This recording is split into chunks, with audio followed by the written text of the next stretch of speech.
पनौती पनौती पनौती वो अच्छा भला वहां पे अच्छा भला हमारे लड़के वहां पे वर्ल्ड कप जीत जाते, वो वहां पे पनौती हरवा दिया। टीवी वाले ये नहीं कहेंगे, टीवी वाले ये नहीं कहेंगे, मगर जनता जानती है। बीजेपी ने और आप पर पेशाब करके कहते हैं भैया आप लोग वनवासी, और वो चाहते हैं कि आदिवासी जंगल में रहे। बीजेपी के एमएलए उन पर पेशाब करें, वीडियो वायरल करें। पार्टी पैसा कानून लाई, जमीन अधिग्रहण बिल लाई, ट्राइबल बिल लाई, मनरेगा लाई,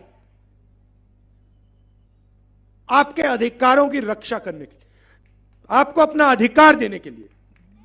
बीजेपी ने पैसा कानून रद्द कर दिया, जमीन अधिग्रहण बिल रद्द कर दिया, और आप पर पेशाब करके कहते हैं भैया आप लोग वनवासी हो। पहले हर भाषण में नरेंद्र मोदी आदिवासियों को वनवासी कहता था। उसके भाषण देख लीजिए, आप वनवासी हो। जैसे ही मैंने यह बात बोली कि वनवासी में और आदिवासी में फर्क है, और नरेंद्र मोदी खबरदार आपने वनवासी शब्द का प्रयोग किया, उसके बाद नरेंद्र मोदी ने वनवासी बंद कर दिया। मैं आपको बता रहा हूं, जब तक कांग्रेस पार्टी है तब तक आदिवासियों की अधिकारों की हम रक्षा करेंगे। आपके साथ खड़े होके आपके बच्चों को शिक्षा दिलवाएंगे, फ्री में स्वास्थ्य दिलवाएंगे, मुफ्त में स्वास्थ्य दिलवाएंगे, और आपका जो जमीन पर, जंगल पर, जल पर हक बनता है वो आपको दिलवाएंगे। आपको कहते हैं हिंदी सीखो, अंग्रेजी मत सीख लेना। मगर अगर आप बीजेपी के किसी भी नेता से पूछो, भैया आप कहते हो कि हमें अंग्रेजी नहीं सीखना, आपके बच्चे कौन से स्कूल में पढ़ते हैं? English medium. सारे के सारे बीजेपी के बच्चे, अमित शाह के बेटे, राजनाथ सिंह के बेटे, सारे के सारे इंग्लिश मीडियम में पढ़ते हैं। क्यों? क्योंकि उनको मालूम है सबसे अच्छी नौकरियां call centre, IT, software, engineering, सबसे अच्छी नौकरियों के लिए आपको अंग्रेजी बोलनी पड़ेगी। और वो चाहते हैं कि आदिवासी जंगल में रहें, बीजेपी के एमएलए उन पर पेशाब करें, वीडियो वायरल करें, और आदिवासी युवा ना पढ़ें, ना लिखें, ना अंग्रेजी बोलें। मैं चाहता हूं कि आदिवासी युवा अगर पायलट बनना चाहता है, अमेरिका में हवाई जहाज में जाना चाहता है, उसका हक बनता है। लॉयर बनना चाहता है, इंजीनियर बनना चाहता है, डॉक्टर बनना चाहता है, आप असली मालिक हो इस जमीन के, हक बनता है। याद है? हाँ, क्या? पनौती पनौती पनौती वो अच्छा भला वहां पे अच्छा भला हमारे लड़के वहां पे वर्ल्ड कप जीत जाते,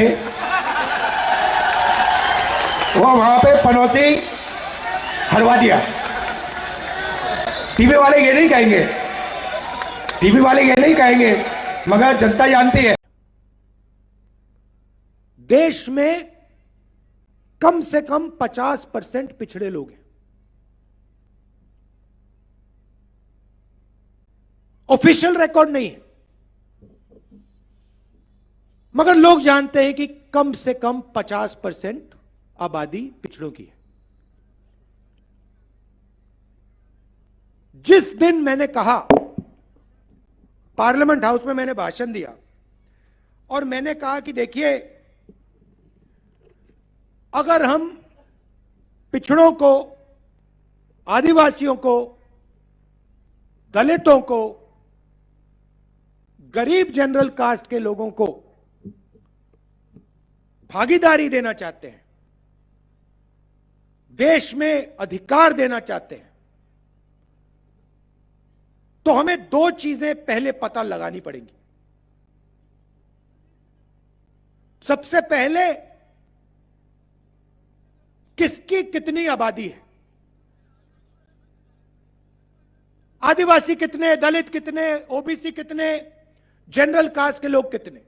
सबसे पहले जाति जनगणना की जरूरत है। अगर हम अधिकार की बात कर रहे हैं, भागीदारी की बात कर रहे हैं, तो कितने लोग कौन सी जात के, कौन से समाज के हैं, वो तो पता लगाना ही पड़ेगा। इसको हम जाति जनगणना कहते हैं। और दूसरा सवाल, हिंदुस्तान का जो धन है, सोने की चिड़िया का धन है, उसका कितना भाग आदिवासियों के पास है, कितना जनरल कास्ट के पास, कितना ओबीसी के पास, कितना दलितों के पास, यह पता लगाना पड़ेगा। इसके बिना देश आगे जा ही नहीं सकता। इसके बिना भागीदारी की बात करना बिल्कुल खोखला है। अगर हमें यह नहीं मालूम कि कितना धन किसके पास है और किसकी कितनी आबादी है, तो भागीदारी की बात कैसे करेंगे। तो मैंने पार्लियामेंट में साफ कहा कि भैया, पहला कदम देश का एक्सरे करना है। जैसे किसी को चोट लगती है, डॉक्टर के पास जाते हैं, कहते हैं भैया एक्सरे कराओ, टांग टूटी नहीं टूटी, हाथ टूटा नहीं टूटा। अब लोगों को दर्द हो रहा है, देश में आदिवासियों को, दलितों को, पिछड़ों को दर्द हो रहा है, लोगों को समझ नहीं आ रही बात, दर्द क्यों हो रहा है। इसलिए जाति जनगणना देश का एक्सरे है, यह पहला कदम है। अब मैंने यह पार्लियामेंट में बोला, नरेंद्र मोदी जी जाति जनगणना करिए। यूपीए के समय हमने आंकड़े निकाले थे, देश को दिखा दीजिए। उस दिन के बाद नरेंद्र मोदी जी के भाषण बिल्कुल बदल गए। पहले यहां राजस्थान में आते थे, मध्य प्रदेश में जाते थे, छत्तीसगढ़ में जाते थे, कहते थे मैं ओबीसी हूं, मैं ओबीसी हूं। हर भाषण में 10-15 बार मैं ओबीसी हूं, मैं ओबीसी हूं। जिस दिन मैंने जाति जनगणना की बात की, जिस दिन मैंने कहा कि ओबीसी की आबादी कितनी है, उस दिन के बाद नरेंद्र मोदी कहते हैं, भाइयों और बहनों, हिंदुस्तान में एक ही जात है, गरीब। हिंदुस्तान में ना ओबीसी, ना आदिवासी, ना दलित, सिर्फ एक जात, गरीब। एक बात उन्होंने नहीं कही कि अगर एक जात गरीब है तो दूसरी जात अरबपतियों की भी है, अदानी अंबानी की है, उनकी स्पेशल जात है। ओबीसी शब्द भूल गए। चुनाव लड़ना है तो मैं ओबीसी, भागीदारी देनी है तो एक ही जात, गरीब।